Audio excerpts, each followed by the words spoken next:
Professor! Hey, Chuck! Chuck! Oh, come on, Bob. I haven't been able to sheathe my claws in about a week. You're supposed to help me with that. Talk to the hand, Lugan. Ugh.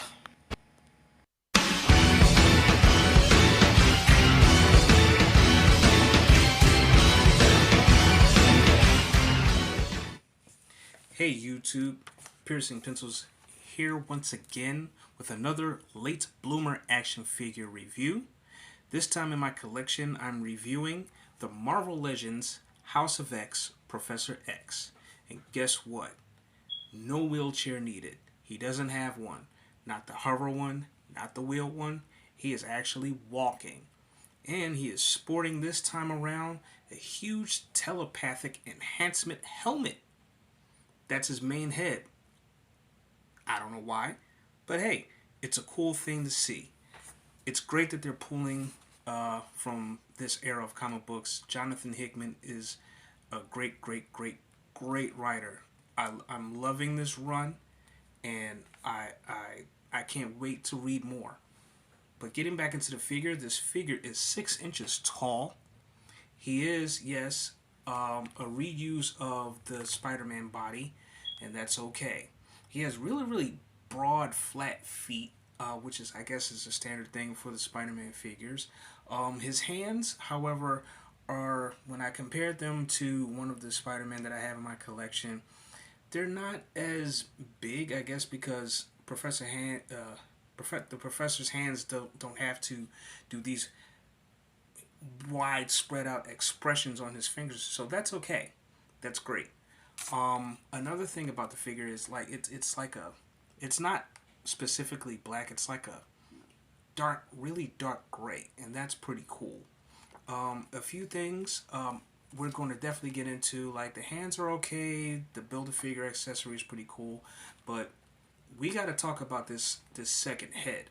Okay, we're definitely going to get into that, but without further ado, let's check out these accessories.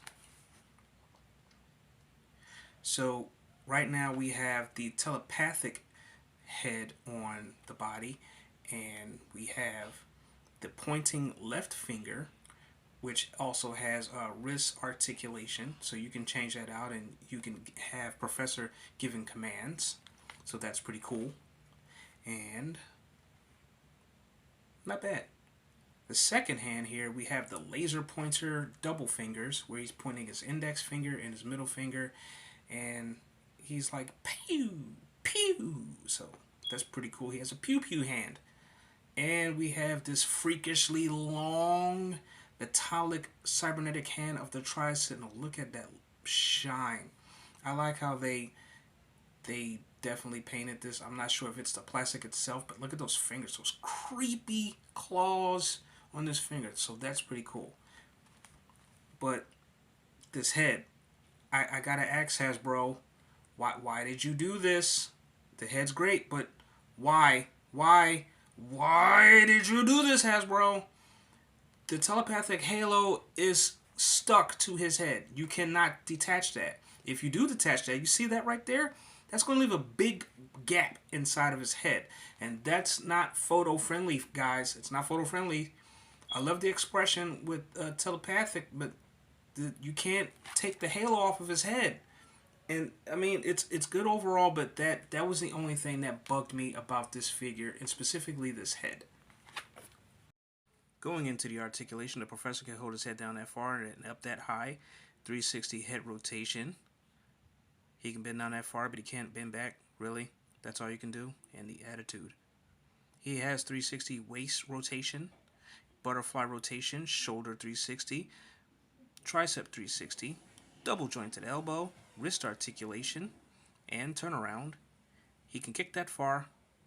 He has thigh rotation. He can kick himself in the butt. And he has amazing toe pivot articulation.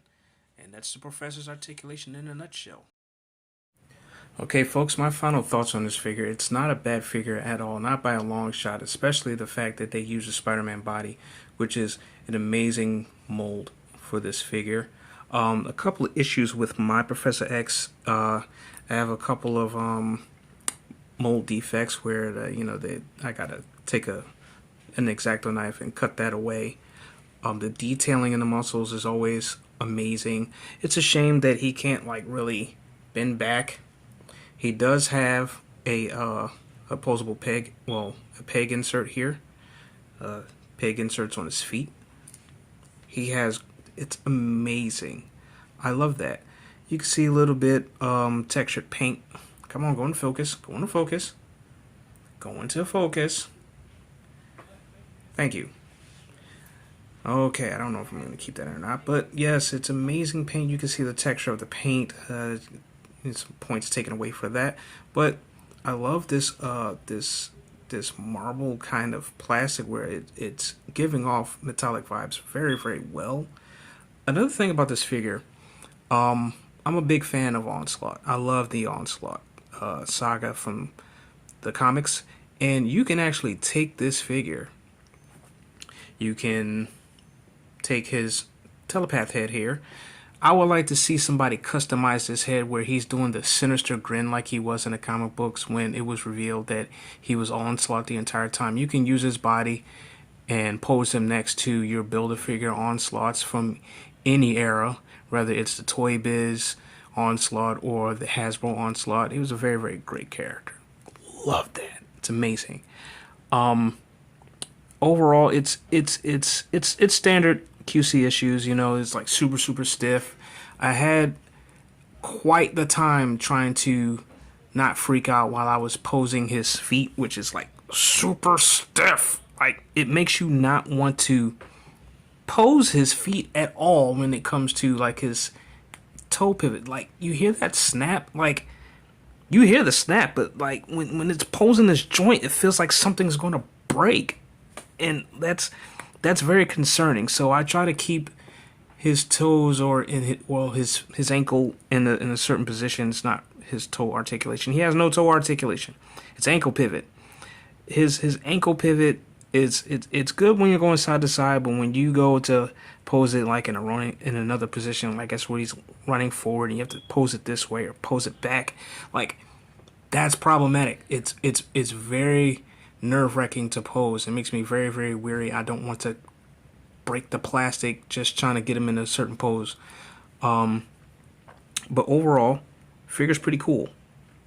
Once again, points off of, you know, if you go to remove this, even though it's not removable, he's got a huge hole that like a collector or an artist would have to fill in that hole.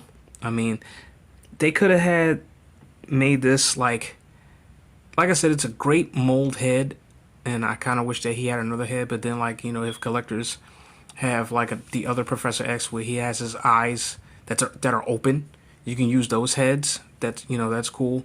But for this, even though it's, I just they could have just had this like a super small peg insert to where you can put this on and detach it. And even if that small peg insert was small, even if the peg insert was small, it wouldn't be that bad. It's just that it's a shame that, like, you know, just for this effect alone, I just don't think they should have wasted their time for that. You know, I mean, you take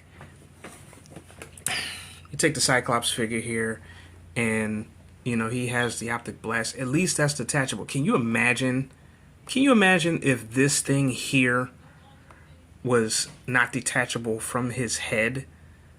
You know, it's like, why, Hasbro? Like, amazing idea. Just for me, that takes points off the execution. It's not poor by any means. It's very innovative, but I mean, something so small, it's a huge gripe with me. I don't know about you guys. Let me know in the comments below. This is my review for the Marvel Legends House of X, Professor X. Great figure. Like, share, comment, subscribe, and I will see you in the next video, where I guess we're finally going to do it. We're going to go back to the Wolverine mythos, and we're going to review Screaming Vic. Peace. Dude, YouTube bangs, like comment, share, and subscribe.